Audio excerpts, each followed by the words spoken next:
นะครับ แต่ถูกสังคมส่วนใหญ่วิพากษ์ผลงานออกไปในทางติดลบ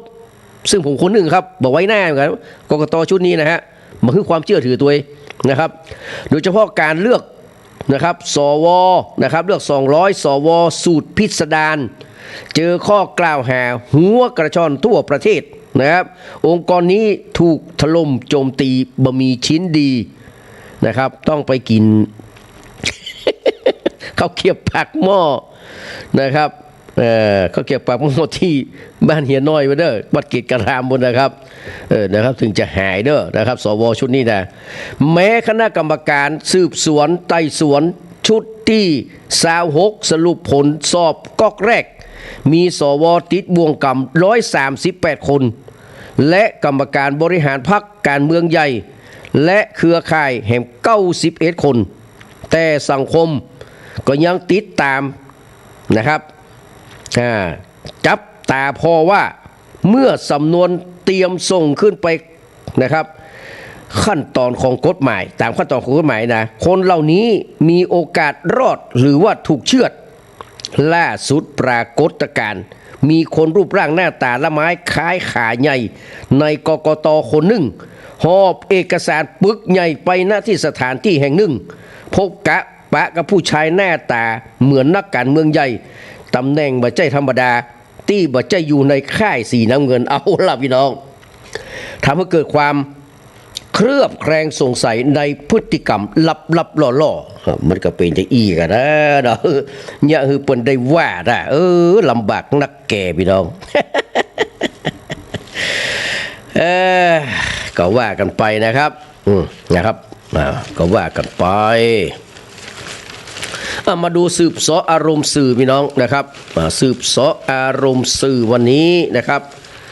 ก็มาดูครับจากหนังสือพิมพ์ไทยรัฐนะครับเดี๋ยวท่านที่ขอเพลงมาได้ฟังอย่างแน่นอนนะครับวันนี้ก็เป็นว่านะครับวันพรุ่งนี้ละพี่น้องที่จะมีการประชุมคณะกรรมการชายแดนทั่วไปนะครับกัมพูชาคือ GBC ซึ่งเป็นกลไกทวิภาคีฝ่ายทหารระดับรัฐมนตรีว่าการกระทรวงกลาโหมที่ประเทศมาเลเซียพี่น้องฝ่ายไทยเฮานำโดยบิ๊กเล็กนะครับพลเอกณัฐพลนาคพาณิชย์รัฐมนตรีช่วยว่าการกระทรวงกลาโหมในฐานะรักษาการรัฐมนตรีว่าการกระทรวงกลาโหมขณะที่ฝ่ายกัมพูชามีพลเอกเตียเซยเฮอเตียเซยฮานะพี่น้องนะครับรองนายกและรัฐมนตรีว่าการกระทรวงกลาโหมกัมพูชาโดยมีตัวแทนจากมาเลเซียสหรัฐอเมริกาและจีนร่วมเป็นผู้สังเกตการณ์หลังจากก่อนหน้านี้นะครับวันที่4ถึงวันเนี้ยพี่น้องมันเป็นฝ่ายเลขานุการGBC ทั้งสองฝ่ายประชุมกำหนดกรอบต่างๆไปแล้วแต่พูดว่าเจี๊ยเตอะบอกว่าผลจะออกมาเป็นจะใดมันก็ไร้ประโยชน์พูดว่านะเพราะฝ่ายกัมพูชาพร้อมที่จะแหกข้อตกลงแหกหลักปฏิบัติตามกฎกติกาสากลได้ตลอดเวลาทุกเมื่อเชื่อวันและวันนี้นะครับผลพวงของความกระหายเลือดของอาชญากรสงครามอย่างฮุนเซนนะครับเพื่อเป้าประสงค์ของตัวเก่าล้วนๆศพทหารเขมรที่ถูกส่งมาตายเกลื่อนในสมรภูมิสู้รบคราวนี้กลับถูกเมินเฉยจากรัฐบาลกัมพูชาภายใต้กำนันของนายฮุนมาเน็ตนะครับนายกรัฐมนตรีเสียศักดิ์ศรีเกียรติภูมิของชายชาติทหารที่เคยไปร่ำไปเรียนหลักสูตรเวสต์พอยต์นะครับหรือว่าเวสต์พอยต์เนี่ยพี่น้องเสียดายนะเวสต์พอยต์ของสหรัฐอเมริกาพุ่นนะนะต่างจ้างไปก็เลยเนาะในขณะที่ทหารเขมร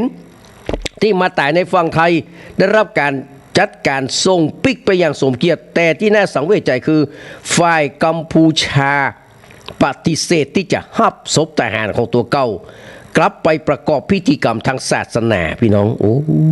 ยมันเป็นข้อมันไม่ใช่คนอยู่แล้วนะแต่มันต่ำกว่าไอ้อย่างเดรัจฉานกันนะเนาะสุรกายเปรต สัตว์โลกเนี่ยนะประมาณนี้นะครับไอ้ทุนเซนเนี่ยนะฮะซึ่งตัวเลขทหารเขมรที่จะต้องมาเส้นสังเวยกับความกระสันอยากในอำนาจและผลประโยชน์ของป้อลูกตระกูลฮุนจนถึงวันนี้ก็ยังไม่สามารถระบุได้อย่างชัดเจนว่าเป็นลักเต้าใดกันแน่แต่ผู้สันทัดทางการเมืองสันทัดกรณีนะครับทางการเมืองนะ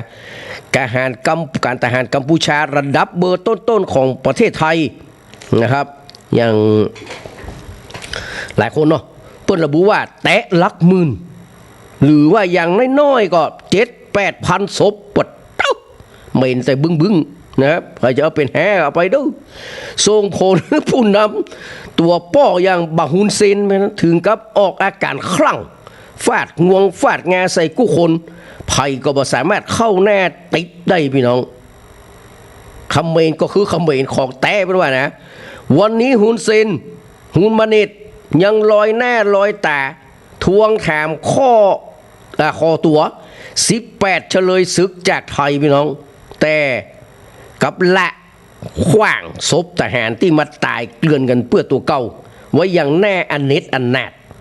เป้าประสงค์เดียวก็คือปั่นเขมรเฟกนิวนะข่าววอกฟ้องเจ้าโลกพี่น้องมันจะข่าวเพชรนะเป็นข่าววอกนะกองทัพไทยก็หูตันเล่เหลี่ยมมีการเชิญผู้แทนจากคณะกรรมการกาชาติระหว่างประเทศหรือว่า CR นะครับ IC นะ CR และผู้แทนสำนักข้าหลวงใหญ่สิทธิมนุษยชนแห่งสหประชาชาติหรือ OHCHR นะครับฮือมาพอกับตาฮือมาหันกับตาได้ฟังกับหูได้พอกับตาเพื่อแสดงความโปร่งใสต่อประชาคมโลกว่าไทยเนี่ยบ่ได้ละเมิดข้อปฏิบัติต่อเฉลยศึกตัวเองจิตใจต่ำต้มนะครับอย่าพอคนอื่นว่าจะเหมือนตัวเก่ากะความเหี้ยมอำมหิตของบาฮุนเซนนะครับยังบ่หมดเต้าอี้พี่น้องแม้จะหันทหารของตัวเก่าตายเกลื่อนสมรภูมิก็ยังเติมกำลังเข้ามาในพื้นที่ลักประกอบด้วยบริเวณปราสาทตาเมืองทมปราสาทตาควายช่องโดนเอานะครับโดนเอาช่องแอนแม้ช่องตาเท่านะช่องเขาสัตสมและภูผีพี่น้องซึ่งเป็นที่พื้นที่ทหารกัมพูชาสูญเสียนักมีการดัดแปลงฐานที่มันควบคู่ไปกับการใช้โดรนปล่อยเฟกนิวยั่วยุทหารไทยและก็ดีแล้วครับที่มาริศ เสงี่ยมพงษ์รัฐมนตรีว่าการกระทรวงต่างประเทศเริ่มหันมาใจการทูตเชิงรุกหลังจากรับมาตลอดครับย่ำแย่ เจิญคณะทูต74ประเทศและผู้แทนองค์การระหว่างประเทศมารับฟังการชี้แจงสถานการณ์ชายแดนไทยกัมพูชายืนยันเจตนารมณ์ไทยนะครับที่ต้องการแก้ปัญหาอย่างสงบสันติผ่านกลไกการเจรจาทวิภาคีเต้าอันพร้อมตอกย้ำการกระทำอันโหดร้ายของกัมพูชาตึงละเมิดกฎหมายระหว่างประเทศกฎหมายด้านมนุษยธรรมโจมตีเป้าหมายพลเรือนโดยบ่เลือกแน่การใช้ตุ้นระเบิดสังหารตัวบุคคลอันเป็นการละเมิดอนุสัญญาออตตาวาอย่างเปิดเผยขณะที่กองทัพก็เดินเกมกู้กันพี่น้องเมื่อพลเอกพนาแคล้วปลอดทุกข์ผู้บัญชาการทหารบกพลโทชัยพฤกษ์ดวงประภัสรองเสนาธิการทหารบกและพลโทบุญสินพาดกลางแม่ทัพภาคที่2เปิดกองบัญชาการทหารการกองทัพบกครับเพื่อการต้อนรับพันเอกอาวุโสนูเงียนนี่นะครับถ่ายนูเย็นแตดเด่มพี่น้องซึ่งเป็นรองผู้ช่วยทหารเวียดนามนะครับนั่นคือเป็นเดียมนะครับเพื่อนเป็นเดียมแล้วเนาะของคนนี้เป็นนายเป็นพวกอย่างนั้นนะประจำประเทศไทยเข้าหารือถึงความร่วมมือทางด้านการทหารและ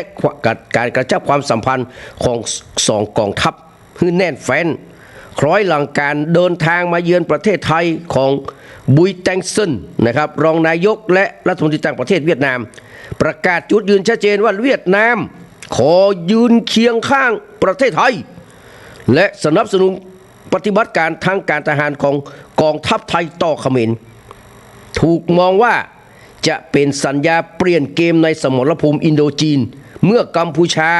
พยายามใช้โลกล้อมไทยโลกแง่วนะครับ เจือเขมรนี่คือโลกแง่วหมดละนะยุทธศาสตร์ของเขาก็ต้องดึงเพื่อนบ้านมาล้อมกัมพูชาไว้แหมเตื้อนึ่ง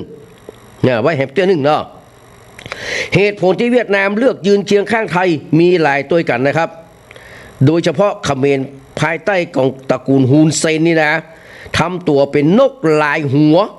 จักศึกเข้าบ้านนะจักน้ำเข้าลึกจักศึกเข้าบ้าน